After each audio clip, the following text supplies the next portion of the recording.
अस्सलामुअलैकुम भाईजान कैसे हैं आप? ठीक हैं? अच्छा, पाकिस्तान में एक झूठ बड़ी कंसिस्टेंसी के साथ बोला जाता है कि जनाब पाकिस्तान के अंदर जितने भी बीआरटी के प्रोजेक्ट्स हैं, जिसमें मेट्रो बस है, ऑरेंज लाइन है, तो ये सारे के सारे खसारे में हैं। और अगर आप ऑरेंज लाइन की बात करें तो जो स्टैटिस्टिक्स गवर्नमेंट के हैं उसके मुताबिक ये पर डे 2021 के मुताबिक 3 करोड़ का लॉस कर रही है। और अगर आप 24 है तो अगर आप आज के देख लें तो तकरीबन रफली जो है 4.5 करोड़ रुपये पर डे लॉस बनता है। और इस तरह अगर मेट्रो बस जितनी भी हैं, लाहौर, इस्लामाबाद, कराची, मुल्तान, ये सब का कम्युलेटिव कर लें आप, तो इस टाइम जो है पाकिस्तान के अंदर मंथली जो है वो अरबों रुपए का लॉस बनता है। तो यार ये पाकिस्तान इतनी बड़ी हमाकत की कि इतने प्रोजेक्ट्स लगा दिए और अरबों रुपए का लॉस इकॉनमी को डाल दिया, क्योंकि ऑलरेडी इतना गरीब मुल्क।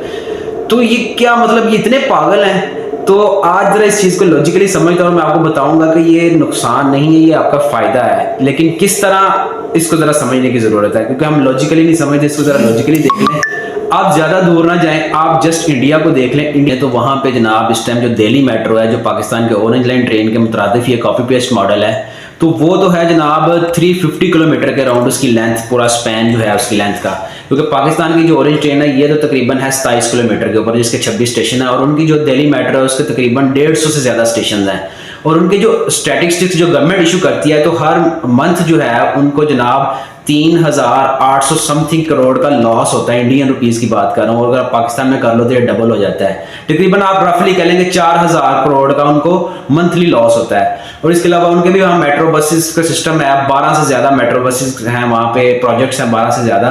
तो उनका अगर आप मंथली कम्युलेटिव करें तो उनका कितने अरबों में पैसा बनता है जो लॉस होता है। तो यूं देखा जाए तो फिर तो इंडिया भी अपनी इकोनॉमी के मेजर जो है वो हर साल नुकसान पहुंचा रहा है। तो जब इंडिया की मिसाल दें, फिर अगर आप ऑस्ट्रेलिया की बात करें, यूरोप में यहाँ पे ट्रेन चल रही हैं, तो वो भी सालाना अरबों रुपए की अब सब्सिडी दे रहे हैं।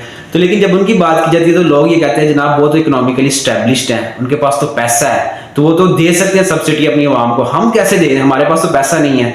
मैं यहां भी कहूंगा कि आप जरा बात को लॉजिकली समझे कि इतनी जो है ना हमाकत कोई भी मुल्क करने को तैयार नहीं है कि इतना जनाब पैसा जो है वो इन प्रोजेक्ट्स के ऊपर लगा के और सिर्फ जस्ट बिकॉज के आवाम को सहूलत मिल रही है तो चला दे। दरअसल इसके पीछे लॉजिक को समझने की जरूरत है। जो इसके पीछे लॉजिक्स हैं वो ये हैं जनाब कि जब इस तरह के प्रोजेक्ट्स आपके किसी भी सिटी में लगाए जाते हैं, तो जो पैसा होता है ना वो सिर्फ उस प्रोजेक्ट ने कमा के नहीं देना होता, बल्कि इस प्रोजेक्ट ने मल्टीपल इंडस्ट्रीज को बूस्ट करना होता है जहां से आपका पैसा जनरेट होना होता है। मिसाल के तौर पे अगर आप लाहौर के अंदर कोई भी ऐसा प्रोजेक्ट लगा रहे हैं, तो ये जिस जगह इसका रूट सेलेक्ट करेंगे, इसका स्टार्टिंग पॉइंट से लेकर एंडिंग पॉइंट तक, अगर जस्ट गवर्नमेंट इतना प्लान कर ले कि जनाब जहां जहां पर स्टेशन होंगे उसके अराउंड जितनी भी जगह होगी वो गवर्नमेंट पहले ही परचेज कर ले प्रोजेक्ट के, और जैसे ही प्रोजेक्ट को इंस्टॉल करे वहां पे जनाब आपके प्लाजा बनाए, इसके अलावा यूनिवर्सिटीज, कॉलेज, हॉस्पिटल्स, या अगर ना भी परचेज करे तो जो भी रूट की सिलेक्शन करे वो इस तरह करे कि उसके अराउंड जितने भी है आपके शॉपिंग मॉल्स आए, आपके जनाब प्लाजाज आए, इसके अलावा आपके जो हैं यूनिवर्सिटीज आए, कॉलेजेस आए, हॉस्पिटल्स आए, या बस जो एक सिटी का सेंटर होता है उसके अंदर से वो गुजर के जाए। और जब गवर्नमेंट इस तरह रूट प्लान करेगी तो अब मैं आपको बताता हूँ कि पैसा कैसे जनरेट होगा।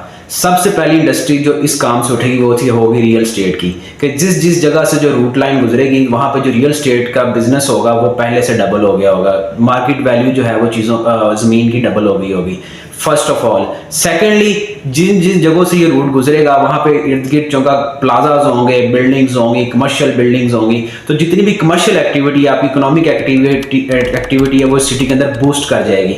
ठीक है, कमर्शियल जब एक्टिविटी बूस्ट करती है तो उससे भी जनाब इकोनॉमी से पैसा जनरेट होता है। सेकंड, थर्ड जनाब आपका जो है सबसे बड़ा जो मैं समझता हूँ कि जो हमारे डेवलपिंग कंट्री में जो जिसका ट्रेंड नहीं है, जिससे पैसा कमाया जाता है, वो है जनाब आपकी ब्रांड इंडस्ट्री, एडवर्टीजमेंट इंडस्ट्री।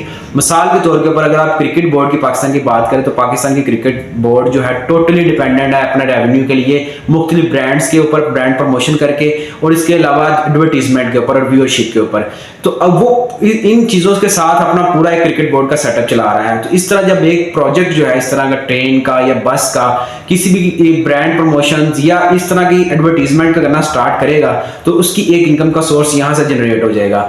इसके अलावा जो सबसे मैं मिनिमम सोर्स कहता हूं वो होता है आपका फेयर कलेक्शन का, जिसके जरिए वो किरायों के जरिए जो पैसा इकट्ठा करते हैं।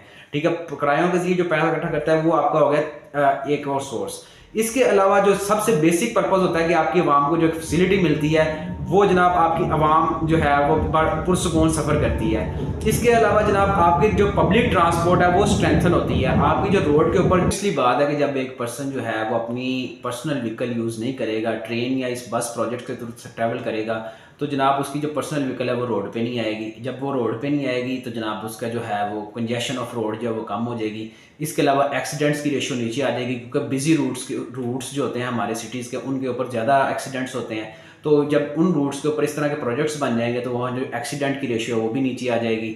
इसके अलावा जनाब आपकी पब्लिक ट्रांसपोर्ट एक मजबूत पब्लिक ट्रांसपोर्ट बन जाएगी।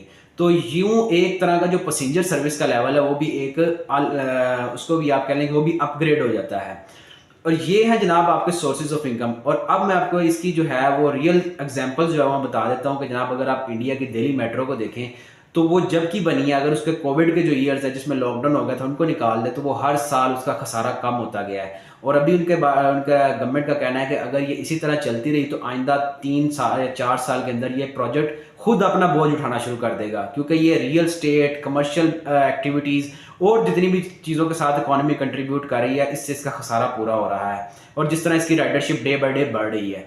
इसके अलावा इसकी एग्जांपल आप एक ये भी दे सकते हैं कि जो ऑस्ट्रेलिया के अंदर या लग्जमबर्ग के अंदर जितनी भी पब्लिक ट्रांसपोर्ट है वो फ्री ऑफ कॉस्ट है। उन्होंने तो किराया भी नहीं रखा उसके अंदर, ठीक है, और रेवेन्यू का सोर्स ही नहीं रखा। और उन्होंने नो डाउट वो सब्सिडी देते हैं, लेकिन उनकी जो सब्सिडी है वो डे बाय डे वो भी कम हो रही है, क्योंकि जिस तरह वो पॉपुलेशन के साथ सिटी ग्रो कर रहा है तो जनाब उनका जो प्रोजेक्ट्स है वो ज़्यादा से ज़्यादा यूज़ में आ रहा है, राइडरशिप ज़्यादा से ज़्यादा बढ़ रही है।